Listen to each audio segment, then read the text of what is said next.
Hey, what's up mga katunay? Ito po ang inyong lingkod na si BT and welcome to my channel, Tunay na Kritiko.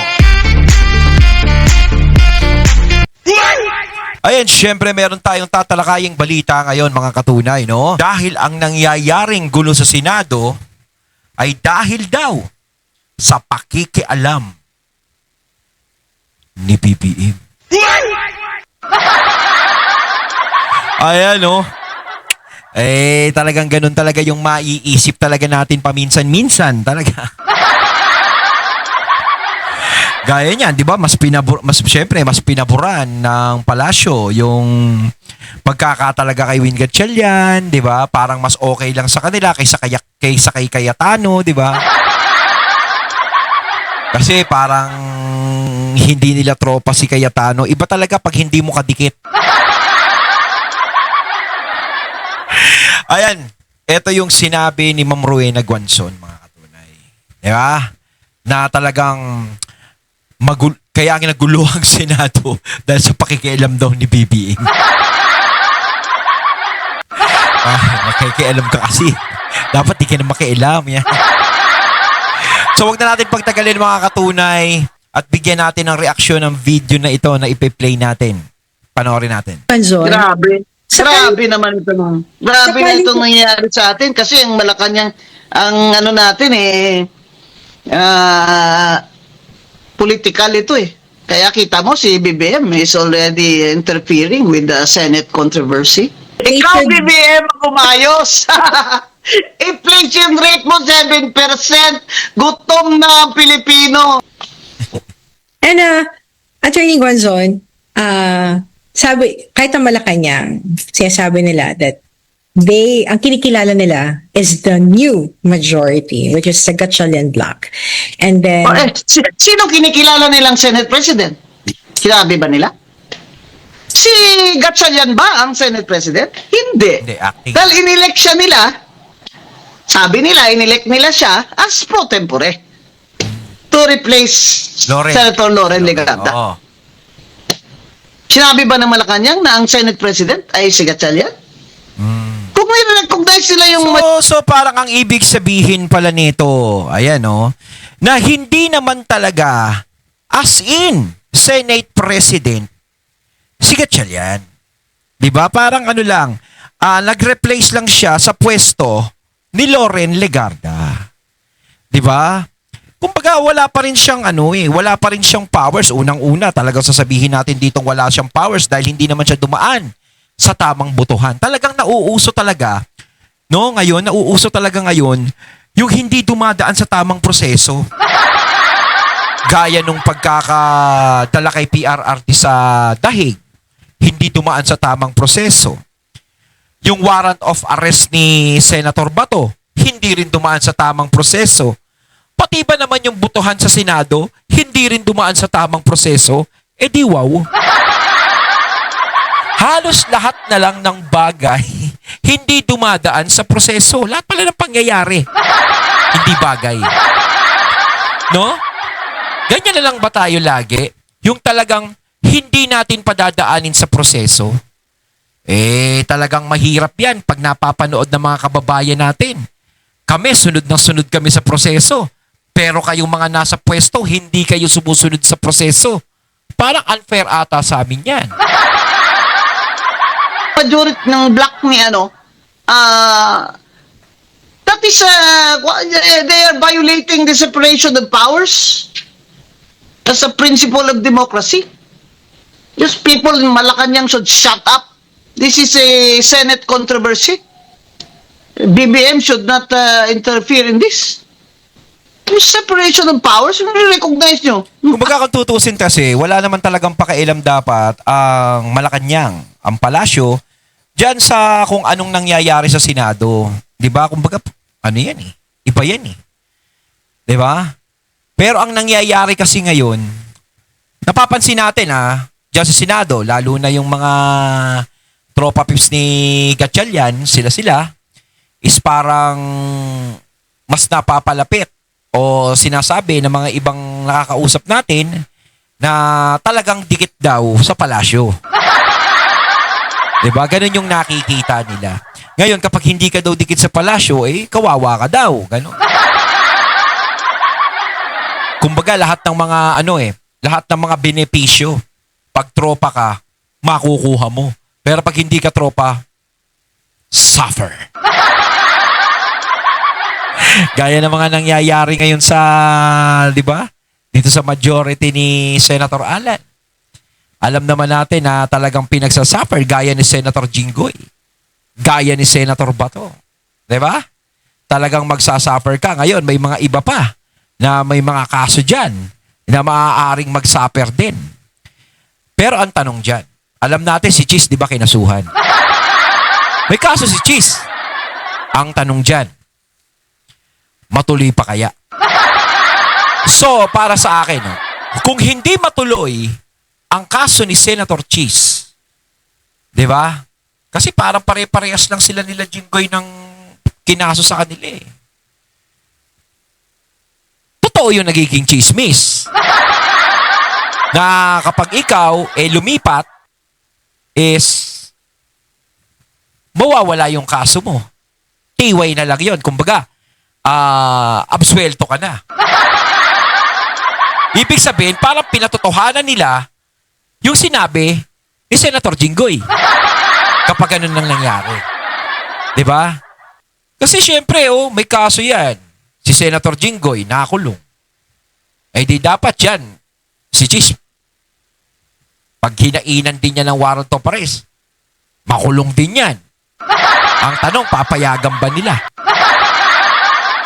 Kasi kapag hindi yan nakulong, hindi nila pinayagan o hindi man lang inanuhan ng warrant of arrest, totoo yung talagang sapantaha.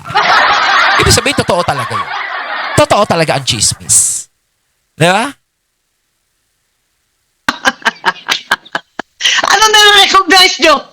It's not within your power to recognize who is what. But, Mr. President BBM.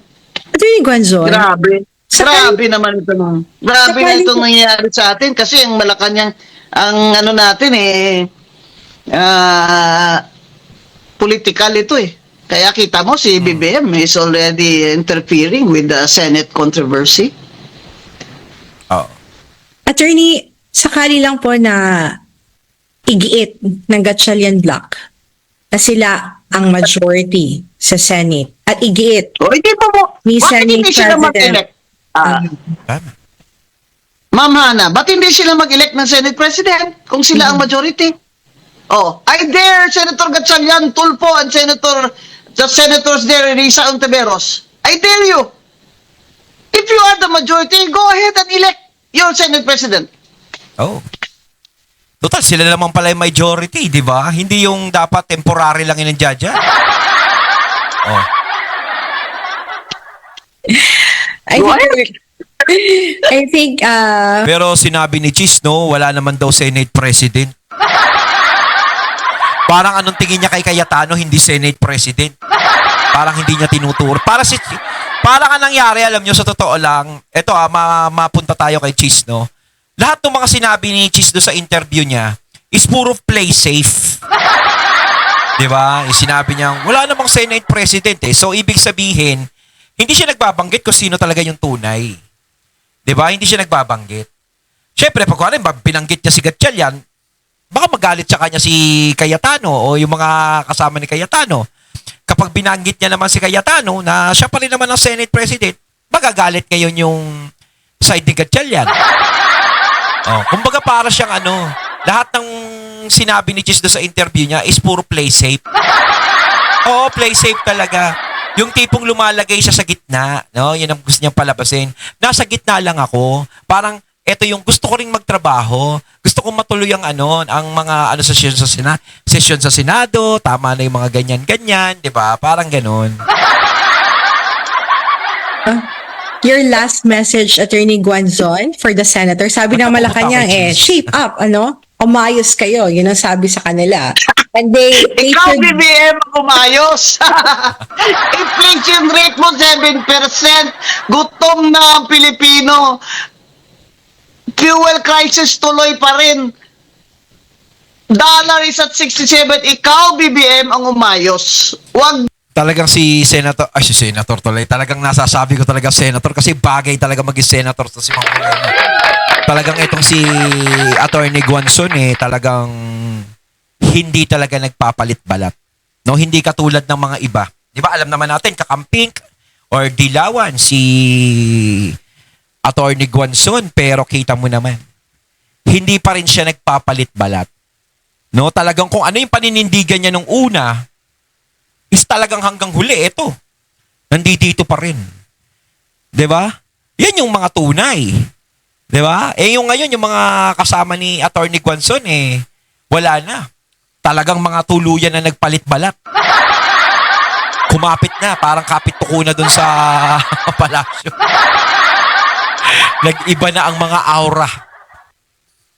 Mong pakikialaman ang Senate dahil may separation of powers under democracy. Oo. My appeal, Bukod ang Senate my appeal to the people and the senators, especially doon sina Senator Gatchalian.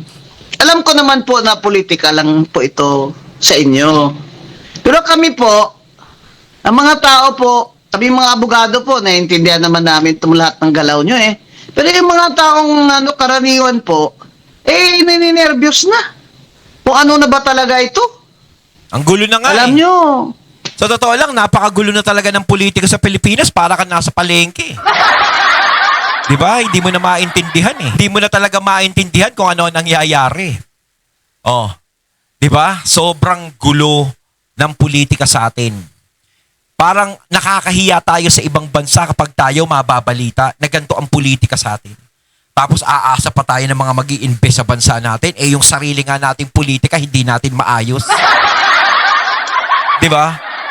Kaya tayo napapag-usapan sa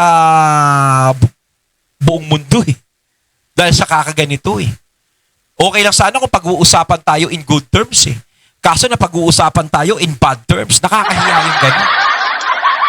Di ba? Kung tutusin, ang daming administrasyon ang dumaan, pero parang ito. Ayoko naman sabihin, ito yung pinaka-worst. Pero ito lang yung napansin ko na talagang masyadong matindi ang naging kontrobersya. Masyadong maraming nangyari. Diba? Sobra-sobra. Kila Pinoy naman nun, wala naman. Siguro may issue, pero hindi naman ganun katindi. Si Gloria may issue, pero talagang iba talaga yung impact na issue nito itong panahon na to. Grabe. yung agawan nyo ng Senate presidency dyan, isa lang naman ang pakay nyo ang Senate Blue Ribbon Committee. Ayun. Lalo na ngayon, na yung 18 Marines na testify na sa Senate Blue Ribbon Committee, nasabi nila, according to them, nagdala rin sila ng maletang pera to Senator Erwin Tulfo. Yun lang. Kaya nga galit na Kaya- galit Kaya nga mangungwelyo Ayan talaga. Yan din ang napansin ko Kaya nga sinabi ko, etong kaguluhan sa Senado, hindi to tungkol sa impeachment ni VP Sara. Kumbaga ano yan? Pangalawa yan. Pangalawa. Ang pinakauna talaga kaya nagkakaroon ng palitan dahil para makuha yung blue ribbon na yan. Kasi sa totoo lang, yan ang nandiyadyaan ng investigasyon Diyan magkakabukingan Diba? Hanggat kontrolado mo yung hanggat hawak mo ang beat, hindi makukuha yung blue ribbon. Diba? So, yung mga gusto nating malaman, hindi natin malalaman. Gayon, kung nasa kanila na yung, kung nasa kanila na halimbawa yung mga tao, nakakuha na sila ng numero, hawak na nila yung Senado, yung pangalawang problema, ito kay VP Sara, yung pangalawang problema nila, yun naman nalulutasin nila. Kasi syempre, hindi naman nila papayagan na maging presidente si VP Sara Dahil kung sakaling magiging presidente si VP Sara, alam naman nila kung ano yung gagawin ni VP Sara. Diba? Talagang bubuksan ni VP Sara lahat ng mga dapat pag-usapan. Lahat ng mga hindi na-solve itong mga panahon na to, talagang o-open talaga ni VP Sara yan. Papayag ba naman sila ng ganon? Syempre, hindi. Kung magkaroon man ng eleksyon sa 2028, parang nararamdaman natin, syempre, kailangan manalo tropa. Hindi pa pwedeng si VP Sara o ibang tao. Kaya nga gusto nilang ma-impeach yan si VP Sara. Yun yung napapansin ko. Di ba? Po, ang appeal ko lang naman po sa mga grupo ni Senator Gatchalian, gawin nyo naman pong tama. Kung gusto niyo talaga kayo mag-control ng Senate, kumuha pa kayo ng isang senador. Kahit anong reason niya, of course, I will probably have my own opinion about that. But the law is the law. The rule is the rule. You get 13 senators, which is a majority of all 24 senators, you win. Oh, yun. Sinabi din naman ni attorney, ba't gano'n si attorney? Sinabi naman ni Senator Cayetano yan na kung sakasakaling makabuo sila na 13 bilang, wala na. Bababa na siya ng kusa. Pero hanggat hindi sila nakakakuha ng 13 bilang, hindi sila pwedeng umako pa ng kahit na anong pwesto o italaga na nila yung mga sarili nila. 'Di ba? Kailangan talaga dapat nasa proseso tayo. Sinasabi nga ng palasyo, tama naman daw yung naging proseso ng kaya yung pagkapapalitan, 'di ba? Kasi parang yung palasyo na lang dekonsente. Kaya alam naman natin na papabor naman kasi sila, syempre. Iba yung tropa Syempre, mas gusto namin tropa yun nandyan. Di ba? Papayag ka pa naman na hindi tropa hanggat maaari, puro tropa nandito para wala tayong problema, hindi tayo mag-away-away. And I will not argue about that. So mga kababayan, ang ganda po itong natututo tayo ng batas at konstitusyon. Yes. At ang gumagawa pa ng lahat ng katanungan para sa atin ay ang atin mismong Senado. Pero kailangan po ipaglaban natin ang demokrasya. Kailangan po talaga ipaglaban natin ang demokrasya sa bansa natin. Maraming salamat po. Attorney Rowena Guanzon po, ang inyong lingkod. Ayun, natating natunghayan ang video na yon si Attorney Guanzon. Ayan na, kayo nasa palasyo Behave kayo Huwag kayong makikialam sa kung ano nagiging problema sa Senado Tutukan nyo na lang yung problema ng bansa. No? Tutukan nyo na lang yung problema nyo. Ganyan.